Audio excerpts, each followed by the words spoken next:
Hey, welcome to another episode of Not Scrum Dumb podcast. I am Andriana Marshall, and that is. Grand Scrum Master Scott. Today, we're going to talk about four Scrum Master mistakes and how to avoid them. The first thing that we're going to touch on is something that we see very often, and at least I personally can say that I've made this mistake. So, this is acting as a project manager. You want to kick us off with this one, Scott? Yeah, one of the most common mistakes Scrum Masters make is acting as a project manager, task manager, if you will. I was a task manager, yes.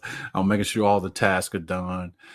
Scrum Masters are facilitators. We're coaches, and we're responsible for ensuring that the Scrum process is followed and that the team is self managing. However, we as Scrum Masters sometimes feel that we need to manage the team, assign tasks, make decisions on behalf of the team. Just a few of the mistakes I have made. What about you, Adriana? How you could probably avoid this is being very clear that these are two distinct roles, potentially not even applying to a job that has a role like this, because you can sometimes see where it says project manager slash scrum master. They're basically asking you to do two distinct jobs. They may not fully understand the role. Potentially, it's not a place for you. Number one, be very clear on like what a scrum master does. These are the duties of a scrum master, and then these are the duties of a project manager. Some of those things a team can actually do themselves. Some of those things a product owner should be doing, and that's where they're falling short. And a lot of times, us as scrum masters, we're filling those gaps. But I think it's really important to draw the line, and that's one of the ways that you can actively avoid them. The second one would be lack of transparency. We don't really want to have the hard conversations and say something's off track or something isn't working. What do you think, Scott? Yeah, we just don't want to say that. I mean, we just want to keep hush hush, you know, keep everything just quiet. When I think of lack of transparency, I think of a few events. I'm thinking about in sprint planning, whereas we understand some environments they hire, let's say, lead developers, lead QA personnel, and I'm thinking we're trying to come up with a solution to a problem, and everybody is quiet, and then the lead developer or the lead QA says something, and then mostly everybody agrees with it. But oftentimes I think, are they agreeing because it's a fantastic idea, or are they agreeing with it because of group think? And I think one way we can help with transparency is by, the facilitating techniques that we use so that we can try to minimize groupthink. Is one thing that I'm thinking about, Andriana. Do not take failure as the end. It is just a learning opportunity. And when you foster and create an environment where that's okay and nobody's being harshly punished or fired and treated bad because something didn't get done, but instead it's taken as a learning opportunity. And even as a scrum master, when you make mistakes, calling yourself out, saying how you'll do better and actually doing better is a way that you can actually show your team transparency, courage, and trust and openness. You can live those things out and they will definitely follow you.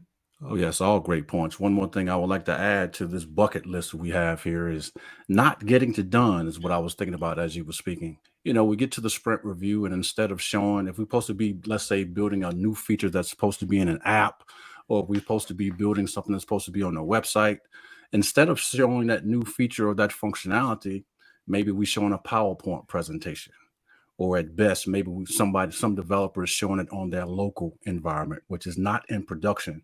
And one thing about Scrum is empiricism.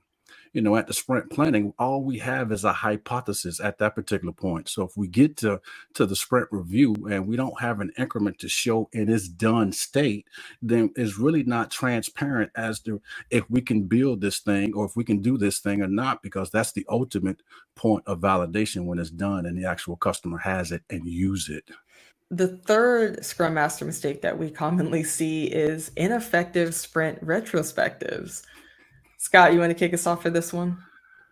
Yes, ineffective retrospective. I started out this way. I started out doing retrospective just to make sure, I call it checkbox sprint retrospective, whereas I go through the process of doing everything. Hey, how y'all doing? Do we have any improvements? What went well? What went bad? And hey, we got to come up with an improvement item. And some of my early Scrum Master improvement items, this might sound familiar to you. We need to have better communication. That's real vague, isn't it? that's the improvement item. We need to have better communication. Wow. And we all left the meeting and we started the next sprint with that as our improvement item. What are your thoughts? Yeah, let's not do that.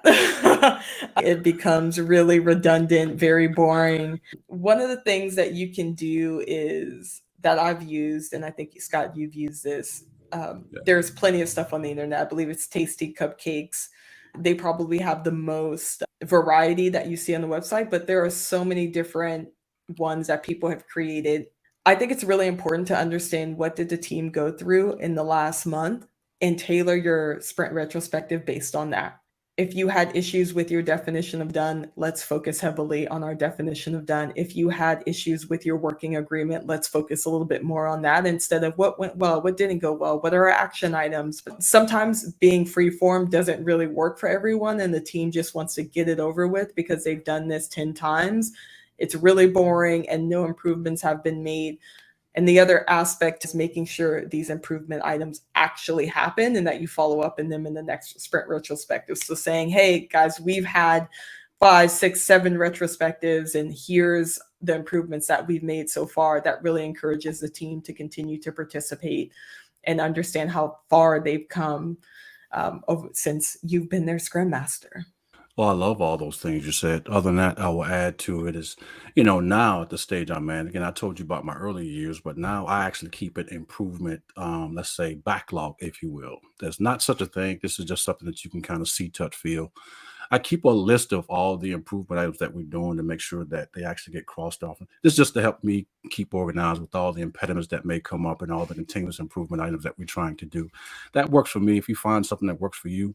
And in terms of the retrospectives that I do now, I got introduced to liberating structures years ago, and there's like 33, 32 liberating structures, and I read that and I've seen to have everything I need there, that whatever my team may be going through, there's something in there that I can facilitate to help them see how we can come up with a continuous improvement item that's really going to get us to the next level as a team in terms of delivering a better product and in terms of making us a better team for our entire organization. Very nice. Yeah, I think that's great. The final one is not having a sprint goal by the end of sprint planning. Do you want to start us off with this one, Scott? Yeah, I made that mistake too. Got on a team and, we start the sprint and didn't have a sprint goal. But what that led to was a lack of, it led to confusion on the team and a lack of focus because oftentimes we did not get it done. And, the question was why.